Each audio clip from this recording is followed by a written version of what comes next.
마태복음 10장 16절로 42절 제22주 22주 핍박 가운데 제자의 삶입니다. 핍박 가운데 제자의 삶. 우리 그 마태복음 10장에 들어서서 예수님께서 가장 중요하게 여기시는 사역이 그 제자를 세우는 사역이라고 제가 지난주에 말씀을 드렸습니다. 사람이 중요합니다.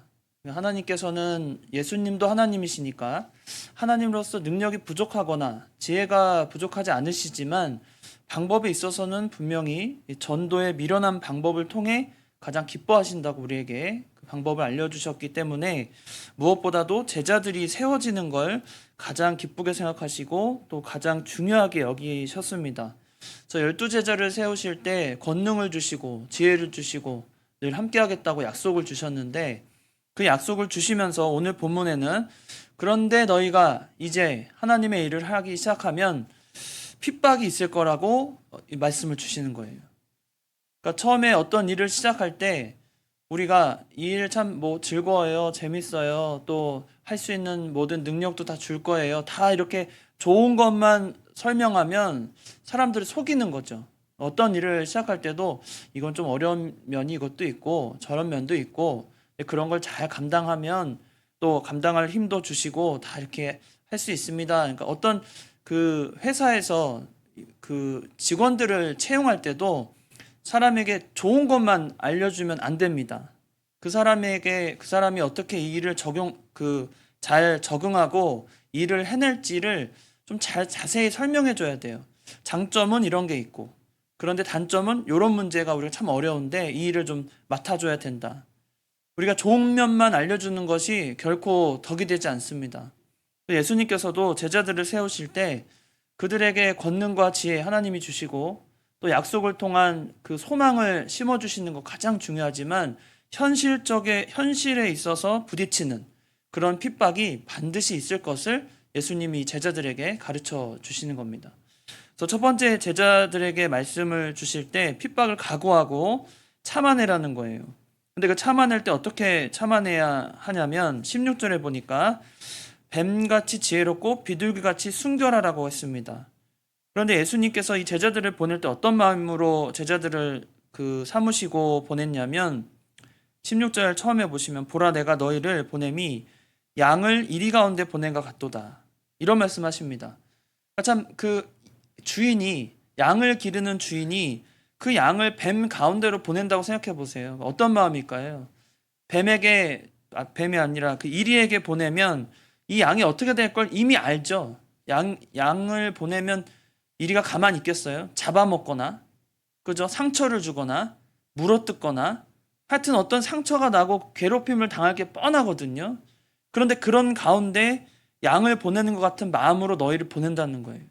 그러니까 그러니까 예수님의 사람들, 제자를 세우는 것도 마찬가지고 하나님께서 하나님의 사람을 세우실 때도 마찬가지인데 사람을 세우실 때 그 사람이 겪을 고난과 핍박을 이미 알고 계신 거예요.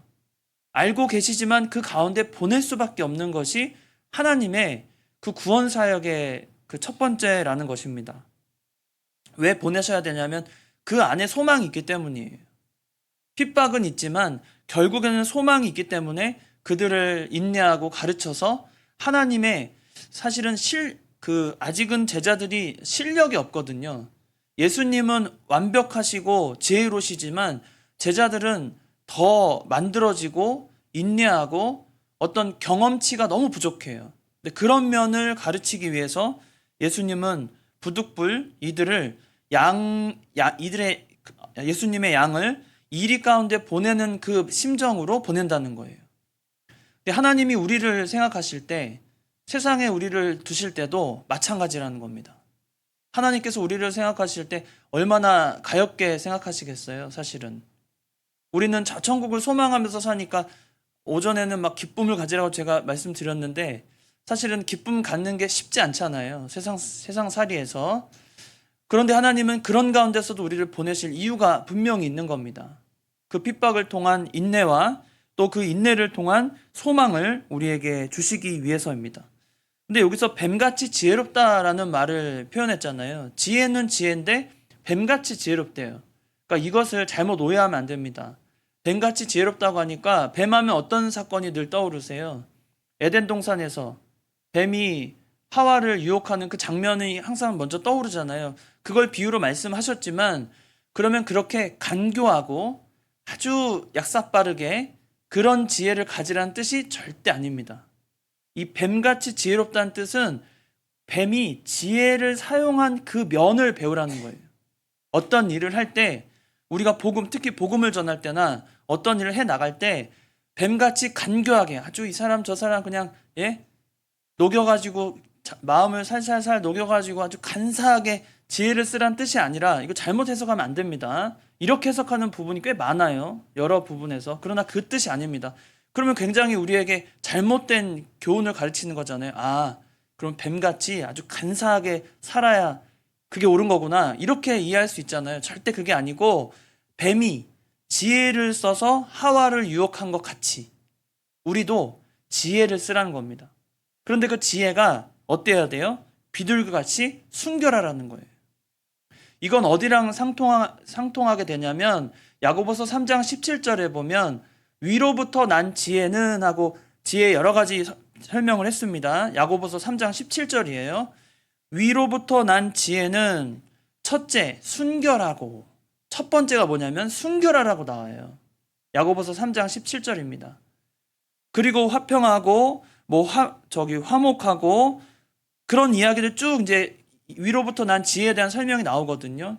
그러니까 하나님께서 우리에게 지혜로라고 하는 것은 위로부터 난 지혜를 말합니다.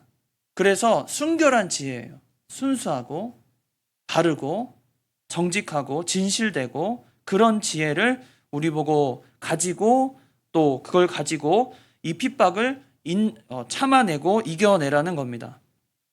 우리 인생에서 만날 핍박은 어쩌면 우리 스스로는 그것을 이겨낼 능력도 없을 뿐더러 그것이 얼마만큼 우리 인생을 또 뒤집어 놓을지 우리는 상상조차 못할 핍박들이 우리에게 앞으로의 인생에도 남아있을지 모르겠어요. 우리는 몸만 조금 아파도 사실은 진짜 힘들거든요. 우리 육신이 참 힘들어요. 조금만 컨디션이 안 좋아도 벌써 그냥 정신줄이 놓아지고 별로 이렇게 삶에 말하자면 어른들 옛날에 그런 얘기 하시잖아요. 비 오고 나면 허리 아파서 아이고 하면서 앓느니 죽는다 뭐 이런 얘기도 하시죠. 그러니까 그만큼 뭔가 삶의 재미도 느끼지 못할 정도로 육신이 힘들면 그래져 버리거든요. 우리 인생이. 그러니까 너무나 연약한 거예요. 그래서 우리 하나님께서 우리를 보내실 때 그 연약함과 그 핍박이 있음에도 불구하고 그래도 뱀 같은 지혜 또 비둘기같이 순결한 마음을 가지고 지혜를 쓰라는 겁니다. 그런데 이것을 우리에게 그냥 너희가 가지라고만 내버려 두지 아니하시고 성령을 통해 우리를 도우실 거라고 말씀을 주십니다. 염려하지 말라는 거예요. 19절에 너희를 넘겨줄 때 어떻게 또는 무엇을 말할까 염려하지 말라. 그때 너희에게 할 말을 주시리니 말하는 이는 너희가 아니라 너희 속에 말씀하시는 이 곧 너희 아버지의 성령이시니라. 그러니까 우리는 핍박 가운데 살게 될 것이고 또 뱀같이 지혜롭되 순결한 그 마음을 가지고 그것을 이겨내고 견뎌내야 할 터인데 그때 우리 혼자 냅두지 아니하시고 성령을 통해 우리와 늘 함께 해 주신다는 겁니다. 그러니까 염려하지 말라는 거예요. 염려하지 말고 너 혼자가 아니고 언제나 성령이 우리와 함께 하신다. 그 말을 우리에게 위로로 주시는 겁니다. 그리고 두 번째는 담대하게 증거하라는 거예요. 24절에 보시면 제자가 그 선생보다 또는 종이 그 상정보다 높지 못하나니 제자가 그 선생 같고 종이 그 상정 같으면 조카도다. 이게 무슨 얘기냐면 선생은 앞선 자이잖아요. 이미 알고 먼저 전한 자. 그러니까 예수님을 비유로 말하는 거예요. 너희는 내 제자인데 내가 너희 집주인을 여기서 보면 그 선생을 뭐라 그러냐면 집주인으로 표현하면서 바알세불이라는 표현을 써요. 바알세불은 귀신들의 왕이거든요. 그러니까 귀신들의 왕이라고 불리면서 나를 그렇게 핍박했는데 너희가 내 제자라고 하면 가만두겠니? 이런 뜻입니다. 그러니까 선생이 그런 일을 겪는데 제자라고 가만히 있겠느냐? 그러나 16절에 26절에 보면 그런즉 그들을 두려워하지 말라. 감추인 것이 드러나지 않을 것이 없고 숨은 것이 알려지지 않은 것이 없느니라. 내가 너희에게 어두운 데서 이른 것을 광명한 데서 말하며 너희가 귓속말로 듣는 것을 집 위에서 전파하라. 몸을 죽여도 영혼은 능히 죽이지 못하는 자들을 두려워하지 말고 오직 몸과 영혼을 능히 지옥에 멸하실 수 있는 이를 두려워하라는 겁니다. 누구를 두려워하라고요? 하나님을 두려워하라는 겁니다. 우리의 몸과 영혼은 몸은 죽여도 영혼은 능히 죽이지 못하는, 이게 어떤 말씀이냐면 히브리서 2장이죠. 히브리서 2장 14절로 15절에 보면 마귀의 세력을 죽음의 세력을 잡은 마귀를 멸하시려고 이 땅에 예수님 오셨는데 15절 끝에 보면 사람들이 얼마나 그 죽음을 두려워하면 죽기를 두려워해서 한평생 매여 있는 자들을 놓아주시려고 예수님이 이 땅에 오셨다는 거예요. 그러니까 우리 인생은 죽기 너무 무서워해요. 나이 들었다고 나는 곧 죽어야지. 말씀은 그런데 제가 아는 걸로는 제 경험치로 봐서는 말씀은 내가 빨리 죽어야지 하면서 계단에서 한번 넘어지기만 해도 죽을 뻔했다고 막 그냥 안심하고 그런 일이 있어요. 여러 번 제가 겪었어요. 말씀은 내가 빨리 죽어서 천국 가서 그냥 평안을 누리고 위로를 받고 살아야지 하면서 잠깐 근데 너무 죽을 뻔해가지고 내가 살아서 얼마나 다행인지 모른다. 다 그럽니다. 다. 안 그런 사람이 없어요. 우리가 죽음을 그렇게 두려워해요. 어떤 사람도 죽음을 반기면서 환영하는 사람은 아무도 없습니다.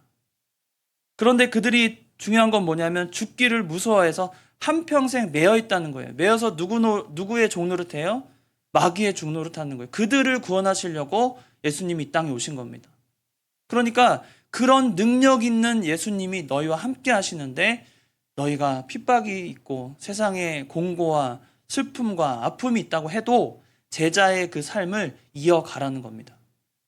우리가 할 수 있다는 거예요. 성령도 주시죠. 성령이 우리를 도우시죠. 또 능력 있는 예수님께서 우리와 함께 하시죠. 그 모든 걸 감안해 봤을 때 너희가 제자의 삶을 사는 것이 마땅하다. 그것을 오늘 본문에서 말씀하고 계십니다. 그리고 하나님의 주권을 믿으라는 겁니다. 29절로 보면 참새 2마리가 한 아사리온에 팔리지 않느냐. 참새 2마리라고 했죠. 지금은 우리가 참새를 시장에서 팔거나 쉽게 접할 수 없는데 당시에는 참새가 아주 귀한 게 아니라 늘 흔한 거니까 사람들 시장에 가면 언제든지 사거나 팔 수 있었어요. 참새를. 그래서 가난한 자들은 실제로 참새를 잡아보셨어요? 참새? 저는 여러 번 잡아봤는데 어릴 때 아시잖아요. 이렇게 바구니 이렇게 나뭇가지 이렇게 해놓고 이렇게 걸어놨다가 그죠? 당겨가지고 다 아시죠? 방법. 그 참새예요. 실제로 그걸 잡아가지고 파는 사람도 있었고 그걸 고기로 쓰는 사람도 있었던 거예요. 그 시대에 한 아사리온이면 지금으로 말하면 지금은 그 당시 이때만 해도 아사리온이 굉장히 가장 작은 단위 중에 하나였거든요. 동전으로는. 그러니까 지금으로 말하면 우리 동전으로 말하면 그때 값어치로 따지면 50원 되려나 한 마리 2마리에 50원 많게는 100원 예를 들면 이런 겁니다. 말도 안 되는 가격인 거예요. 그러니까 너무나 흔해서 그러나 너희 아버지께서 허락하지 아니하시면 그 하나도 땅에 떨어지지 아니한다.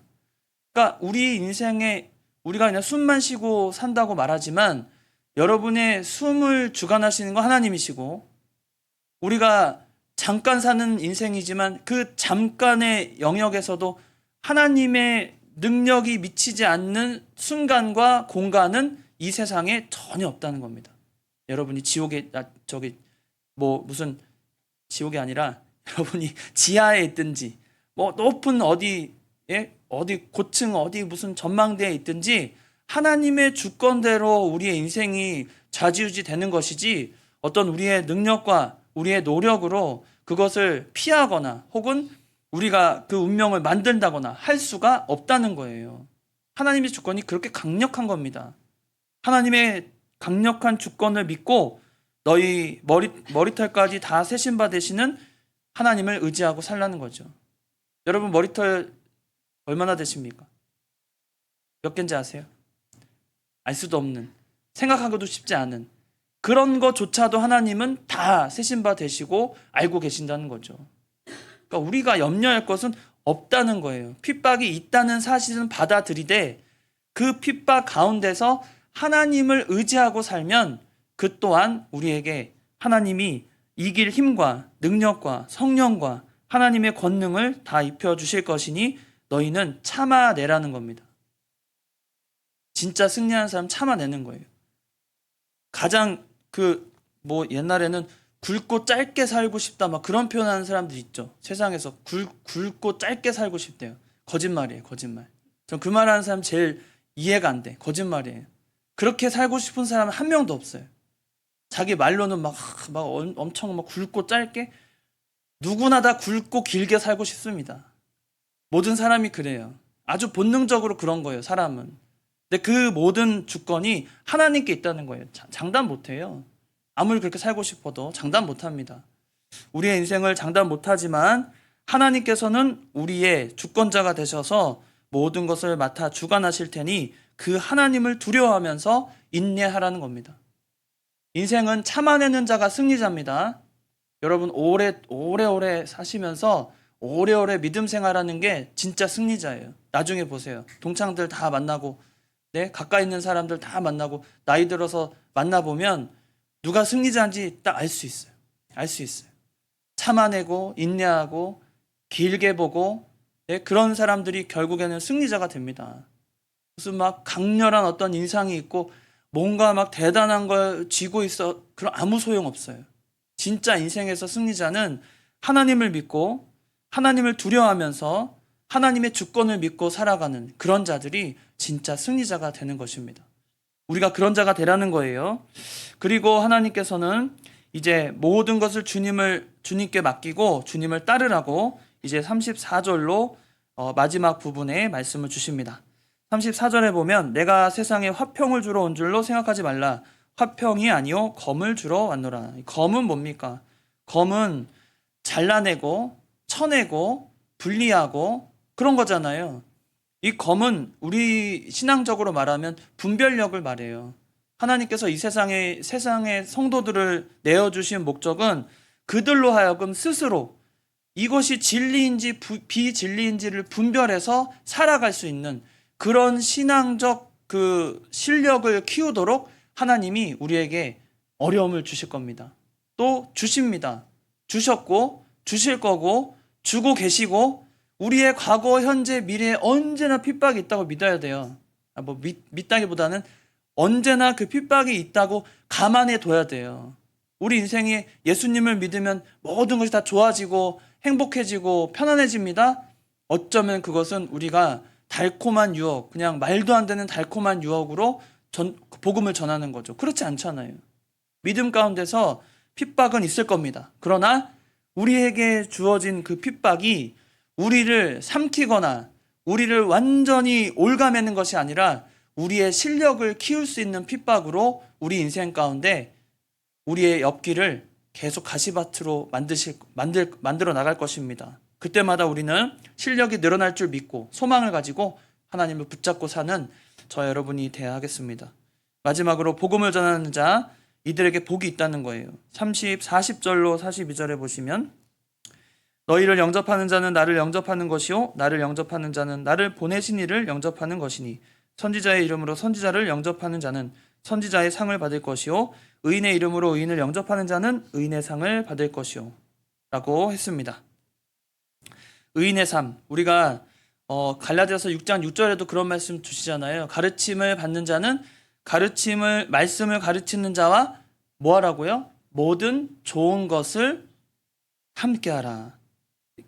목회자를 잘 섬기라는 뜻 없는 건 아니지만, 이 말씀이 없는 건 아니지만 이것은 서로 함께 복된 길로 걸어가라는 뜻이에요. 한마디로 말하면 복음을 전하는 자나 그것을 듣는 자가 함께 복된 길로 걸어가라는 겁니다. 서로 막 섬기고 너무 좋죠. 너무 좋아요. 좋은 일이지만 결정적으로 하나님이 우리에게 복음을 전하게 하신 이유는 복음을 전한 자나 그 복음을 듣는 자 모두가 하나님이 기뻐하시고 하나님이 그 아무리 세상에 핍박이 있다 하더라도 핍박 가운데서 소망의 길로 걸어갈 수 있는 비결을 우리에게 알려주신 것입니다.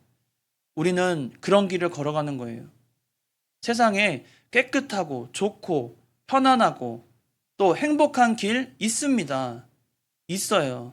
그런데 그 길에 우리가 그 길로만 걸어간다는 보장은 없는 거예요. 그런 길이 있어도. 그러나 하나님께서 아무리 핍박길이라도 하나님이 함께 하시면 핍박의 길이 소망의 길로 바뀌고 또 우리의 수고는 결코 헛되지 않다고 42절의 마지막으로 말씀하시는 겁니다. 또 누구든지 제자의 이름으로 이 작은 자 중 하나에게 냉수 한 그릇이라도 주는 자는 내가 진실로 너에게 이르노니 그 사람이 결탄코 상을 잃지 아니하리라 하시니라.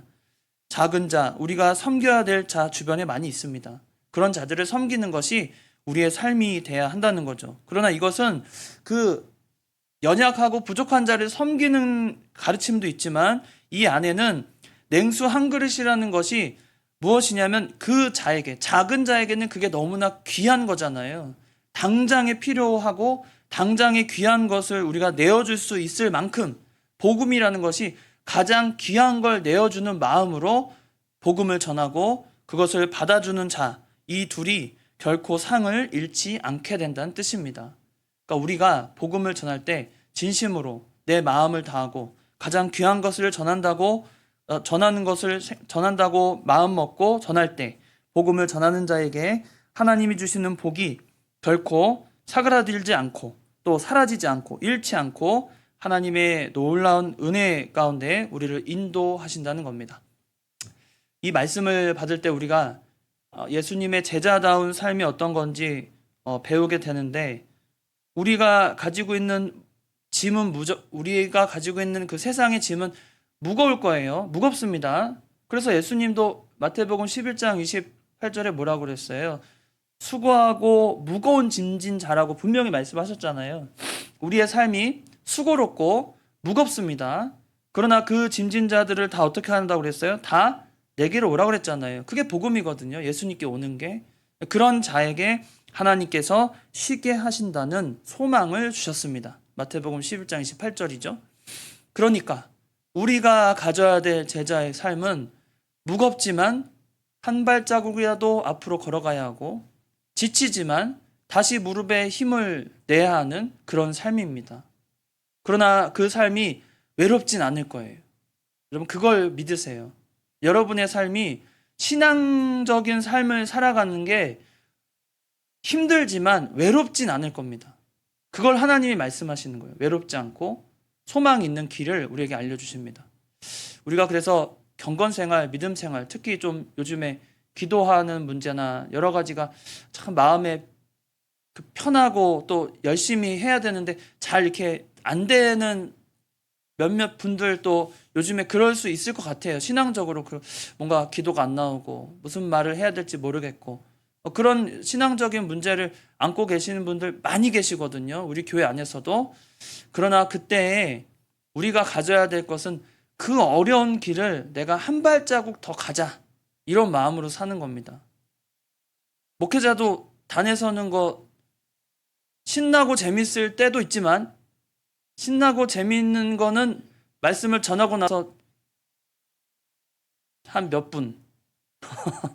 근데 그 전까지는 굉장한 고뇌의 시간이 필요해요. 인내와 고뇌가 필요하고 막 어쩔 때는 정말 제가 생각하는 그 시간까지 제목이 안 나와가지고 막 미처 환장하겠어요. 제가 그럴 때가 있어요. 미처 환장해가지고 이거 어떡하나 그럴 때 있거든요. 하나님이 근데 그때 하나님이 주시는 제목이 그러니까 주시는 말씀의 그 본문을 선정할 때 그때 저한테 먼저 은혜를 주세요. 그걸로 하는 거예요. 우리가 모든 것이 하나님의 은혜인 줄 알지만 여러분의 발걸음 한 걸음마다 하나님이 동행하신다고 믿으시고 그 어려운 발걸음을 한 번 뗄 때마다 여러분 혼자가 아니라 성령이 함께 하시고 또 하나님의 능력이 함께 하신다고 믿으시기 바랍니다. 우리를 결코 외롭게 두지 아니하시고 필요할 때 적절한 도움과 은혜로 우리와 함께 하실 줄 믿고 이 핍박 가득한 인생 가운데 여러분이 예수님의 제자의 삶을 잘 살아서 은혜의 길로 또 소망의 길로 늘 걸어가시는 저와 여러분이 다 되시기 바랍니다. 다 같이 기도하시겠습니다. 살아계신 하나님 아버지, 우리가 뱀 같은 지혜도 없고 비둘기같이 순결하지도 못해서 우리가 늘 부족함을 느낍니다. 주님이 말씀을 주실 때 위로부터 난 지혜는 첫째가 순결하다, 이 말씀 우리에게 주셨는데, 하나님, 우리가 주님을 사모하는 마음이 늘 순결해서 진심으로 주님을 쫓아가며 세상이 주는 핍박과 고난과 역경과 아픔과 슬픔과 외로움도 하나님이 다 아시고 우리와 늘 동행하시며 결코 혼자 두지 아니함을 기억하게 하여 주시옵소서.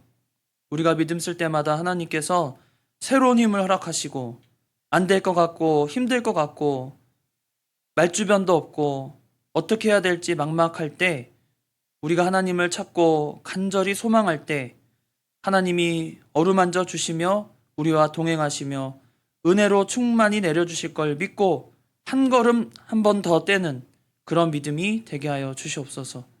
아버지께서 오늘도 함께 하시고 동행하시며 또 우리의 심령에 참 은혜의 빗줄기가 늘 내려서 우리가 촉촉히 젖어들어서 주님 앞에 그 말씀대로 살아드리는 그런 믿음이 다 되게 하여 주시옵소서. 거룩하신 예수님의 이름으로 기도드리옵나이다. 아멘.